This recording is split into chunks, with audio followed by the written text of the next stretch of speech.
ഈ വർഷം എ പ്ലസുകളുടെ എണ്ണം പകുതിയാവുമെന്ന് ഞാൻ പറഞ്ഞാൽ നിങ്ങൾ എഗ്രി ചെയ്യുന്നുണ്ടെങ്കിൽ എഗ്രി എന്ന് കമന്റ് ബോക്സിൽ കമന്റ് ചെയ്യുക. ഡിസഗ്രി ആണ് ഡിസഗ്രി എന്ന് പറയും. ഇനി റിയാലിറ്റി എന്ന് വെച്ചാൽ പകുതിയാവുന്നുള്ള കാര്യം എനിക്ക് പറയാൻ പറ്റില്ല. പക്ഷെ എന്തായാലും ഈ വർഷം എ പ്ലസുകളുടെ എണ്ണം കുറയും. ഇതിന് വളരെ സോളിഡ് ആയിട്ട് റീസൺസ് ഉണ്ട്. പക്ഷെ ഒരു കാര്യം ഞാൻ പറയാം, എ പ്ലസുകളുടെ എണ്ണം ജനറലി കുറയെങ്കിലും നിങ്ങൾക്ക് നിങ്ങളുടെ എ പ്ലസ് കിട്ടിയാൽ പോരെ. അത് കിട്ടാൻ വേണ്ടിയിട്ട് എന്തൊക്കെ ചെയ്യണം എന്നുള്ള കാര്യം ഈ വീഡിയോയിൽ തന്നെ ഞാൻ പറഞ്ഞുതരാം. എന്തുകൊണ്ടാണ് ആദ്യം ഈ എ പ്ലസ് കുറയുമെന്ന് ഞാൻ പറയാൻ കാരണം വെറുതെ അടിച്ചു വിടുന്നതാണോ? ഇല്ല. ഈ വർഷം നമ്മുടെ ഓണം എക്സാം കഴിഞ്ഞപ്പോൾ തന്നെ നമുക്ക് കുറേ ഹിന്റുകൾ കിട്ടിയിട്ടുണ്ട്. അത് എല്ലാ ക്ലാസ്സുകൾക്കും SSLC 9, 8 എല്ലാവർക്കും നിങ്ങളുടെ ക്വസ്റ്റ്യൻ പേപ്പറിൽ തന്നെ കാര്യങ്ങൾ നിങ്ങൾക്ക് മനസ്സിലായിട്ടുണ്ടായിരുന്നു അല്ലേ? ഇനി അതിൽ നിങ്ങൾക്ക് തന്നെ വേണേൽ പറയാൻ പറ്റും എന്തുകൊണ്ടാണ് നിങ്ങളുടെ ഓണപ്പരീക്ഷ നിങ്ങൾക്ക് ടഫായി തോന്നിയത്. പല പരീക്ഷകളും നിങ്ങൾക്ക് ടഫായിട്ട് തോന്നുന്നുണ്ടായിരുന്നു. അതിൻ്റെ റീസൺ എന്താണ്? പാറ്റേണിൽ ചേഞ്ച് വന്നാണോ, ക്വസ്റ്റ്യൻസിന് ഡിഫിക്കൽട്ടി ആണോ, അല്ലെ മറ്റെന്തെങ്കിലും റീസൺ ആണോ? അതും കമന്റ് ബോക്സിൽ നിങ്ങൾ അറിയിക്കുക. കുട്ടികളുടെ ആക്ച്വൽ നിങ്ങളുടെ ഫീഡ്ബാക്ക് എന്താണെന്ന് എനിക്ക് അറിയാൻ ആഗ്രഹമുണ്ട്. ഇനി ഞാൻ മനസ്സിലാക്കിയിടത്തോളം പല കാരണങ്ങളാണ്, ഒരൊറ്റ കാരണം മാത്രമല്ല. അത് എന്തൊക്കെയാണെന്നുള്ള കാര്യം നമ്മൾ മനസ്സിലാക്കേണ്ടത്. കാരണം എന്തൊക്കെയാണെന്ന് വെറുതെ മനസ്സിലാക്കി പോവില്ല. അത് ഇനി ക്രിസ്മസ് എക്സാമിലും അതുവഴി പബ്ലിക് എക്സാമിലും അത് വീണ്ടും അത് ആവർത്തിക്കുമ്പോഴും നമുക്ക് അതിനൊരു സൊല്യൂഷൻ വേണം. ആ സൊല്യൂഷനിൽ വീണ്ടും തന്നെയായിരിക്കും സ്ഥിതി. അപ്പോൾ ആ സൊല്യൂഷൻ നമുക്ക് സംസാരിക്കാം. ഓക്കെ, ഫസ്റ്റ് പ്രശ്നം ഡിഫിക്കൽട്ടി ആയിരുന്നു. അപ്പോൾ ഗവൺമെന്റ് ഓൾറെഡി നേരത്തെ പറഞ്ഞിട്ടുണ്ടായിരുന്നു ഇനിയുള്ള വർഷങ്ങളിൽ മൊത്തത്തിൽ നമ്മുടെ കേരളത്തിലെ വിദ്യാഭ്യാസത്തിന്റെ സ്റ്റാൻഡേർഡ് ഉയർത്താൻ വേണ്ടിയിട്ട് വെറുതെ ചോദ്യങ്ങൾ അങ്ങോട്ട് ചോദിക്കുകയല്ല. ഏത് ക്വസ്റ്റ്യൻ പേപ്പർ എടുത്താലും അതിൽ 30% ഈസി ക്വസ്റ്റ്യൻസ് ആയിരിക്കും. എല്ലാവർക്കും അത്യാവശ്യം ആൻസർ ചെയ്യാൻ പറ്റുന്ന ക്വസ്റ്റ്യൻസ് ആയിരിക്കും. 50% മീഡിയം ക്വസ്റ്റ്യൻസ് ആയിരിക്കും. അതായത് അത്യാവശ്യം പഠിച്ചവർക്കൊക്കെ ടെക്സ്റ്റ് ബുക്കൊക്കെ നന്നായി പഠിച്ച് ബേസിക് കാര്യങ്ങളൊക്കെ മനസ്സിലാക്കി കുട്ടികൾക്ക് ആൻസർ ചെയ്യാൻ പറ്റും. അപ്പോൾ 80% മാർക്ക് ഡീസെന്റ് ആയിട്ട് പഠിച്ച്, അതായത് നിങ്ങൾ ബാച്ചിലെ പോലത്തെ ലൈവും പഠിച്ച് കുറച്ച് ക്വസ്റ്റ്യൻസ് ഒക്കെ ചെയ്ത് പോയിട്ട് നിങ്ങൾക്ക് ആൻസർ ചെയ്യാൻ പറ്റും. പക്ഷേ 20% ഇനി അങ്ങോട്ട് ഡിഫിക്കൽട്ട്, അഥവാ ക്ലിയർലി ഹാർഡ് ക്വസ്റ്റ്യൻസ് ആയിരിക്കും. ഹാർഡ് ക്വസ്റ്റ്യൻസ് എന്ന് പറഞ്ഞാൽ എന്തായിരിക്കും? നിങ്ങൾ വെറുതെ ബൈ ഹാർഡ് പഠിച്ചിട്ടോ അല്ലെങ്കിൽ ടെക്സ്റ്റ് ബുക്കിലുള്ള കാര്യങ്ങൾ അതേപടി പഠിച്ചിട്ടോ കാര്യമില്ല. നിങ്ങൾ അതിനെ കൃത്യമായി മനസ്സിലാക്കണം. കോൺസെപ്റ്റാണ് കൃത്യമായി മനസ്സിലാക്കണം. മാത്സ് പോലത്തെ സബ്ജക്ട്സ് ആണെങ്കിൽ നിങ്ങൾ കുറേ ധാരാളം ചോദ്യങ്ങൾ ചെയ്യണം. അങ്ങനെ ചെയ്യുന്ന കുട്ടികൾക്ക് ഈ ക്വസ്റ്റ്യൻസ് ആൻസർ ചെയ്യാൻ പറ്റുള്ളൂ. ആ രീതിയിലാണ് ഇനി പേപ്പേഴ്സ് ഉണ്ടാക്കുന്ന കാര്യം അവർ പറഞ്ഞിട്ടുണ്ട്. ഓണപ്പരീക്ഷയുടെ പേപ്പറും നിങ്ങൾ ശ്രദ്ധിച്ചിട്ടുണ്ടെങ്കിൽ അങ്ങനെ തന്നെയായിരുന്നു അല്ലേ? കുറേ ചോദ്യങ്ങൾ ഈസി ആയിരുന്നു സാധാരണ പോലെ തന്നെ. പക്ഷേ ചില ചോദ്യങ്ങൾ നിങ്ങളെ കുഴപ്പിച്ചു. ആ ചില ചോദ്യങ്ങൾ ഈ 20% ഇവിടെയാണ്. നിങ്ങൾ മനസ്സിലാക്കേണ്ടത് ഇനി അങ്ങോട്ടുള്ള പരീക്ഷകളിലും ഈ പ്രശ്നം വരും. അപ്പോൾ എങ്ങനെയാണ് നമ്മൾ ഇതിനെ ഓവർകം ചെയ്യേണ്ടത്? വളരെ സിമ്പിളാണോ? നിങ്ങളിത് പ്രിപ്പയർ ചെയ്തതിന് വേണ്ടിയിട്ട്, അതായത് മനസ്സിലാക്കുക, ഞാൻ തട്ടിക്കൂടി പഠിച്ചു കഴിഞ്ഞാൽ എനിക്ക് ഒരിക്കലും A+ കിട്ടാൻ പോകുന്നില്ല. കാരണം തട്ടിക്കൂടി പഠിച്ചാൽ മാക്സിമം ഇത്രയും കിട്ടും, മാക്സിമം അത്രയും കിട്ടും, 80%. അതിന് മുകളിൽ കിട്ടാൻ പോകുന്നില്ല. അപ്പോൾ ഞാൻ എന്ത് ചെയ്യണം? ഞാൻ കോൺസെപ്റ്റുകൾ മനസ്സിലാക്കി പഠിക്കേണ്ട സബ്ജക്ട്സിൽ ഫിസിക്സ്, കെമിസ്ട്രി, മാത്സ്, ബയോളജിയിലൊക്കെ ഞാൻ എന്ത് ചെയ്യണം? കോൺസെപ്റ്റുകൾ കൃത്യമായി മനസ്സിലാക്കണം. ഇനി പ്രോബ്ലംസ് കൂടുതൽ ചെയ്യേണ്ട സബ്ജക്ട്സ് ഫിസിക്സും അതുപോലെ മാത്സിലൊക്കെ പ്രോബ്ലംസ് ഞാൻ കൂടുതൽ ചെയ്യുക തന്നെ വേണം. അതിന് വേറൊരു സൊല്യൂഷനും ഇല്ല. അതല്ലാതെ അത് മനസ്സിലാക്കുകയാണ് ഫസ്റ്റ് സൊല്യൂഷൻ. കാരണം ഇനിയുള്ള പരീക്ഷകൾ ഇങ്ങനെ തന്നെ ആയിരിക്കും. ഫസ്റ്റ് കാര്യം. രണ്ടാമത്തെ കാര്യം, പുതിയ ടൈപ്പ് ഓഫ് ക്വസ്റ്റ്യൻസ് ഉണ്ടായിരുന്നു. MCQ ടൈപ്പ് ക്വസ്റ്റ്യൻസ് ഉണ്ട് അല്ലേ? ഇത് പല കുട്ടികളും കണ്ട് ശീലിക്കാത്ത കാര്യമാണ്. കാരണം എൻട്രൻസ് എക്സാമിനൊക്കെ വരുന്ന ടൈപ്പ് ക്വസ്റ്റ്യൻസ് ആണ് MCQ. ഒരു ക്വസ്റ്റ്യൻ തരും, 4 ഓപ്ഷനോ 5 ഓപ്ഷനോ തരും. ഇതിൽ ഏതാണ് കറക്റ്റ് എന്നുള്ള കാര്യം നിങ്ങൾ ടിക്ക് ചെയ്യണം. അപ്പോൾ ഇത് ഭയങ്കര ബുദ്ധിമുട്ടുള്ള കാര്യമല്ല. പക്ഷെ പെട്ടെന്ന് കണ്ടപ്പോൾ നിങ്ങൾക്ക് ചിലപ്പോൾ ബുദ്ധിമുട്ടുണ്ടായിരുന്നു. മാത്രമല്ല ഇപ്പോൾ SSLCയിലെ ഫിസിക്സിലെ പേപ്പറൊക്കെ എടുത്തു നോക്കുകയാണെങ്കിൽ അതിൽ ഓപ്ഷൻ A എന്ന് പറഞ്ഞാൽ 1 only എന്നാണ്, ഓപ്ഷൻ B എന്ന് പറഞ്ഞാൽ 1 and 3 എന്നാണ്. അപ്പോൾ ഏതെങ്കിലും ഒന്ന് നമ്മൾ ടിക്ക് അടിച്ചാൽ മാത്രം പോരാ, എല്ലാം വായിച്ചു നോക്കണം. ഇതിൽ എല്ലാ ഓപ്ഷനും കറക്റ്റ് ആണോ? കാരണം ഇതിൽ 2 വേണേൽ കറക്റ്റ് ആവും, 3 വേണേൽ കറക്റ്റ് ആവും. അപ്പോൾ ആ രീതിയിലൊക്കെ ചോദ്യങ്ങൾ ചോദിക്കാൻ തുടങ്ങിയിട്ടുണ്ട്. അപ്പോൾ ഇങ്ങനത്തെ ചോദ്യങ്ങൾ ഒന്ന് നിങ്ങൾ എന്ത് ചെയ്യണം? MCQ ക്വസ്റ്റ്യൻസ് കുറച്ച് പ്രാക്ടീസ് ചെയ്യണം. പക്ഷേ 2 MCQ ക്വസ്റ്റ്യൻസ് മാത്രം പ്രാക്ടീസ് ചെയ്തുകൊണ്ട് കാര്യമില്ല. ഇതിൻ്റെ കോൺസെപ്റ്റുകൾ, ഓരോ കാര്യം കോൺസെപ്റ്റുകൾ കൃത്യമായി മനസ്സിലാക്കണം. കാരണം ഓരോ ഓപ്ഷനും കറക്റ്റ് ആണോ എന്ന് നിങ്ങൾ ചിന്തിച്ചുകൊണ്ട് വരും. അപ്പോൾ കോൺസെപ്റ്റാണ് അവിടെ ഇമ്പോർട്ടൻറ്റ്.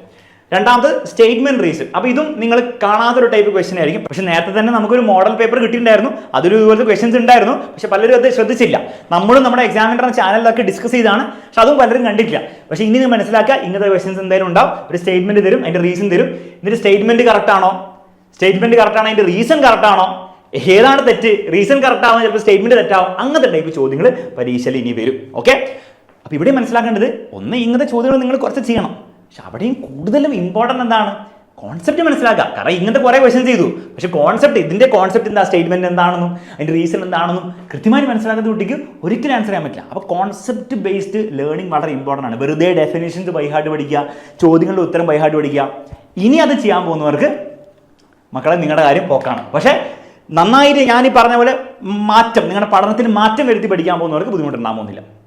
ഇനി ആ മാറ്റം നിങ്ങൾ മാത്രം വരുത്തേണ്ടതല്ല, ടീച്ചേഴ്സും വരുത്തേണ്ട കാര്യമാണ്. അപ്പോൾ നിങ്ങൾ ശ്രദ്ധിക്കേണ്ട കാര്യത്തിലേ ഉള്ളൂ, നിങ്ങൾ ഫോളോ ചെയ്യുന്ന ടീച്ചേഴ്സ് ആരാണെങ്കിലും വിഷയമുള്ള കാര്യമില്ല, പക്ഷെ അവർ കോൺസെപ്റ്റ് നിങ്ങൾക്ക് കൃത്യമായിട്ട് പറഞ്ഞു തരുന്നുണ്ടോ എന്നുള്ള കാര്യം നിങ്ങൾ ചിന്തിക്കുക. എന്താ കോൺസെപ്റ്റ് എന്ന് പറഞ്ഞാൽ, ഒന്നുമില്ല, ഒരു കാര്യം ഞാൻ നിങ്ങളോട് പറഞ്ഞു, ആ കാര്യം ഫോർ എക്സാമ്പിൾ ഞാൻ വല്ല മിറേഴ്സോ ലെൻസോ പഠിപ്പിക്കുമ്പോൾ ഞാൻ പറഞ്ഞു ഒബ്ജക്റ്റ് ഇവിടെ എടുക്കുന്ന സമയത്ത് നമ്മൾ ഒബ്ജക്റ്റിലേക്കുള്ള ഡിസ്റ്റൻസ് നെഗറ്റീവ് ആയിട്ട് എടുക്കുക. അത്രയും ഞാൻ പറയുന്നുള്ളെങ്കിൽ അത് കോൺസെപ്റ്റ് ബേസ്ഡ് ലേണിംഗ് അല്ല. എന്തുകൊണ്ടാണ് നെഗറ്റീവ്? എപ്പോഴും ഇങ്ങോട്ട് ലെഫ്റ്റിലേക്കാണ് നെഗറ്റീവ് ആയിരിക്കുമോ, അല്ലെങ്കിൽ വേറെ രീതിയിൽ വരുമ്പോൾ പോസിറ്റീവ് ആയിരിക്കും? അതിന്റെ റീസൺസ് നിങ്ങൾക്ക് ഞാൻ പറഞ്ഞു തരണം. അങ്ങനെ ഞാൻ പറഞ്ഞിരുന്നുണ്ടെങ്കിൽ ഞാൻ കോൺസെപ്റ്റ് പഠിപ്പിക്കുന്ന ടീച്ചറാണ്. അല്ലാതെ ഇതിങ്ങനെയാണ് അത്രേ ഉള്ളൂ എന്ന് മാത്രമേ ഞാൻ പറയുന്നുള്ളൂ അത് പ്രശ്നമാണ്. ഓക്കെ, ചില കാര്യങ്ങൾ അങ്ങനെ ഇരിക്കും കേട്ടോ. ചിലപ്പോൾ ഡെഫിനേഷനൊക്കെ ഇങ്ങനെയുള്ള അതാണ് ഡെഫിനേഷൻ എന്ന് പറയുന്നുണ്ട്, മനസ്സിലായി. പക്ഷേ ചില കാര്യങ്ങൾ നമ്മൾ കോൺസെപ്റ്റ് മനസ്സിലാക്കി പഠിച്ചില്ലെങ്കിൽ അത് പ്രശ്നമായിരിക്കും. അപ്പോൾ ടീച്ചേഴ്സും അത് ശ്രദ്ധിക്കേണ്ട ഒരു കാര്യമാണെന്നുള്ള കാര്യം ടീച്ചേഴ്സ് മനസ്സിലാക്കണം. അതേസമയം നിങ്ങൾ ഫോളോ ചെയ്യുന്ന ടീച്ചേഴ്സ് അങ്ങനെയാണ് പഠിപ്പിക്കുന്ന കാര്യം നിങ്ങൾ നോക്കണം. പിന്നെ ടെക്സ്റ്റ് ബുക്ക് ഓറിയന്റഡ് ക്വസ്റ്റ്യൻസ് ഉണ്ടായിരുന്നു. ടെക്സ്റ്റ് ബുക്കിലെ എക്സ്പെരിമെന്റ്സ് അതേപടി എടുത്തിട്ട് അതേപോലത്തെ ചോദ്യങ്ങൾ ചോദിച്ചിട്ടുണ്ട്. അപ്പോൾ ടെക്സ്റ്റ് ബുക്ക് വായിച്ചില്ലെങ്കിൽ ഇനി അങ്ങോട്ട് പ്രശ്നമായിരിക്കും. ഇത് നമ്മൾ പണ്ടേ പറയുന്ന കാര്യം തന്നെയാണ്, പക്ഷേ ഇപ്പോൾ കൂടുതൽ ഇമ്പോർട്ടൻ്റ് ആവുന്നതാണ്. കാരണം ടെക്സ്റ്റ് ബുക്കിൽ നമ്മൾ ശ്രദ്ധിക്കാത്ത ഡെഫിനേഷൻ ഒന്നുമല്ല, ഏതോ ഒരു എക്സ്പെരിമെന്റ് ആണ്. അപ്പോൾ ടെക്സ്റ്റ് ബുക്കിൽ എല്ലാ എക്സ്പെരിമെന്റ്സും ഫിസിക്സ്, കെമിസ്ട്രി, മാത്സിലൊക്കെ അത് നിങ്ങൾ ശ്രദ്ധിക്കണം, വളരെ ഇമ്പോർട്ടൻ്റ് ആണ്. പിന്നെ ആപ്ലിക്കേഷൻ ഓറിയന്റഡ് ക്വസ്റ്റ്യൻസ്, അതായത് ടെക്സ്റ്റ് ബുക്കിൽ നിങ്ങളൊരു സാധനം പഠിച്ചു, ഒരു കോൺസെപ്റ്റ് പഠിച്ചു, അതിൻ്റെ വേറെ രീതിയിൽ നിങ്ങൾ ടെക്സ്റ്റ് ബുക്കിൽ കാണാത്ത അല്ലെങ്കിൽ ഒരുപക്ഷെ ടീച്ചേഴ്സ് പഠിപ്പിക്കാത്ത രീതിയിലുള്ള ആപ്ലിക്കേഷൻ ക്വസ്റ്റ്യൻസ് ഒക്കെ വന്നിട്ടുണ്ടായിരുന്നു. SSLCയിലെ എക്സാമ്പിൾ ഞാൻ കാണിക്കുന്നത്, പക്ഷേ എല്ലാ ക്ലാസ്സുകളിലും എല്ലാ സബ്ജക്ട്സിലും ഓൾമോസ്റ്റ് ഇതുപോലത്തെ ഐറ്റംസ് വന്നിട്ടുണ്ടായിരുന്നു. അപ്പോൾ ഇതിനെങ്ങനെ നമ്മൾ തരണം ചെയ്യുക? വീണ്ടും കോൺസെപ്റ്റ് മനസ്സിലാക്കുക ഇമ്പോർട്ടൻ്റ് ആണത്, മനസ്സിലായി. കാരണം കോൺസെപ്റ്റ് മനസ്സിലാക്കി കുട്ടിക്ക് അത് എവിടെ വേണേൽ അപ്ലൈ ചെയ്യാൻ പറ്റും. പിന്നെ ഒബ്വിയസ്ലി കുറച്ച് ചോദ്യങ്ങൾ പ്രാക്ടീസ് ചെയ്യണം, പക്ഷേ ഇമ്പോർട്ടൻ്റ് കൂടുതൽ എന്താണ് ആ കോൺസെപ്റ്റ് കൃത്യമായി മനസ്സിലാക്കുക. കാരണം വൺസ് അത് മനസ്സിലാക്കി കഴിഞ്ഞാൽ ഈ ക്വസ്റ്റൻ അല്ല, ഇതുപോലത്തെ ഏത് 100 കണക്കിന് ക്വസ്റ്റൻ ആ കുട്ടിക്ക് ആൻസർ ചെയ്യാൻ പറ്റും. അപ്പോൾ അത് അവിടെയും ഇമ്പോർട്ടൻ്റ് എന്നാണ് കോൺസെപ്റ്റ് ബേസ്ഡ് ലേണിംഗ് ആണ്. അപ്പോൾ ഇത്രയും കാര്യങ്ങളാണ് ഈ വർഷത്തെ ഓണപരീക്ഷയിൽ നമ്മൾക്ക് കാണാൻ സാധിച്ച ഡിഫറൻസുകൾ. ആ ഡിഫറൻസുകളാണ് നിങ്ങൾക്ക് ഈ പരീക്ഷ ബുദ്ധിമുട്ടാക്കിയത്. മനസ്സിലാക്കേണ്ടത് ഈ ഡിഫറൻസുകൾ ഇനി അങ്ങോട്ടും ഉണ്ടാവും. ക്രിസ്മസ് എക്സാമിലും പബ്ലിക് എക്സാമിലും മാത്രമല്ല, നിങ്ങൾ 8ലാണ് പഠിക്കുന്നതെങ്കിൽ 9ലും ഉണ്ടാവും, 9ലാണ് പഠിക്കുന്നത് 10ലുണ്ടാവും, 10ലാണ് പഠിക്കുന്നത് 11ലും ഉണ്ടാവും. അപ്പോൾ ഇതിൽ നിങ്ങൾ ഇനി അങ്ങോട്ട് നിങ്ങളുടെ അക്കാഡമിക് ജേർണിയിൽ കാണാൻ പോകുന്ന പെർമനന്റ് വ്യത്യാസങ്ങളാണ്. ഇനി ഇത് ബാക്കോട്ട് പോകാൻ പോകുന്നില്ല, ഇത് ഇനി മുന്നോട്ടേ പോകാൻ പോകുന്നുള്ളൂ. ഇനി ടഫ് ആവണം തന്നെ, കൂടുതൽ ടഫ് ആവാനുള്ള ചാൻസ് ഉള്ളൂ. അങ്ങനെ ആവാതിരിക്കട്ടെ, പക്ഷെ അങ്ങനത്തെ ചാൻസേ ഉള്ളൂ.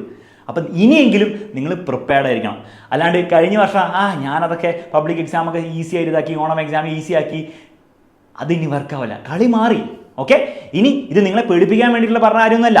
ഇതിൻ്റെ അർത്ഥം ഒരിക്കലും നിങ്ങൾക്ക് ഇനി A+ കിട്ടില്ല എന്നോ അല്ലെങ്കിൽ നിങ്ങൾക്ക് പരീക്ഷയിൽ നിങ്ങൾ തോറ്റുപോവോ ഒന്നുമല്ല. നിങ്ങൾ പഠിക്കുന്ന രീതി നിങ്ങൾ മാറ്റണം. അത് നിങ്ങൾ മാറ്റി കഴിഞ്ഞാൽ നിങ്ങൾക്ക് ഇതുവരെ കിട്ടിയ മാർക്കിനേക്കാൾ ഒരുപക്ഷെ കൂടുതൽ മാർക്കായിരിക്കും കിട്ടാൻ പോകുന്നത്. അപ്പോൾ ആ ഒരു കാര്യം മാത്രം നിങ്ങളൊന്ന് ശ്രദ്ധിച്ചാൽ മതി. അങ്ങനെ ശ്രദ്ധിച്ചു കഴിഞ്ഞാൽ, എല്ലാവരും ശ്രദ്ധിച്ചു കഴിഞ്ഞാൽ ഈ വർഷത്തെ A+കളുടെ എണ്ണം കൂടുകയുള്ളൂ.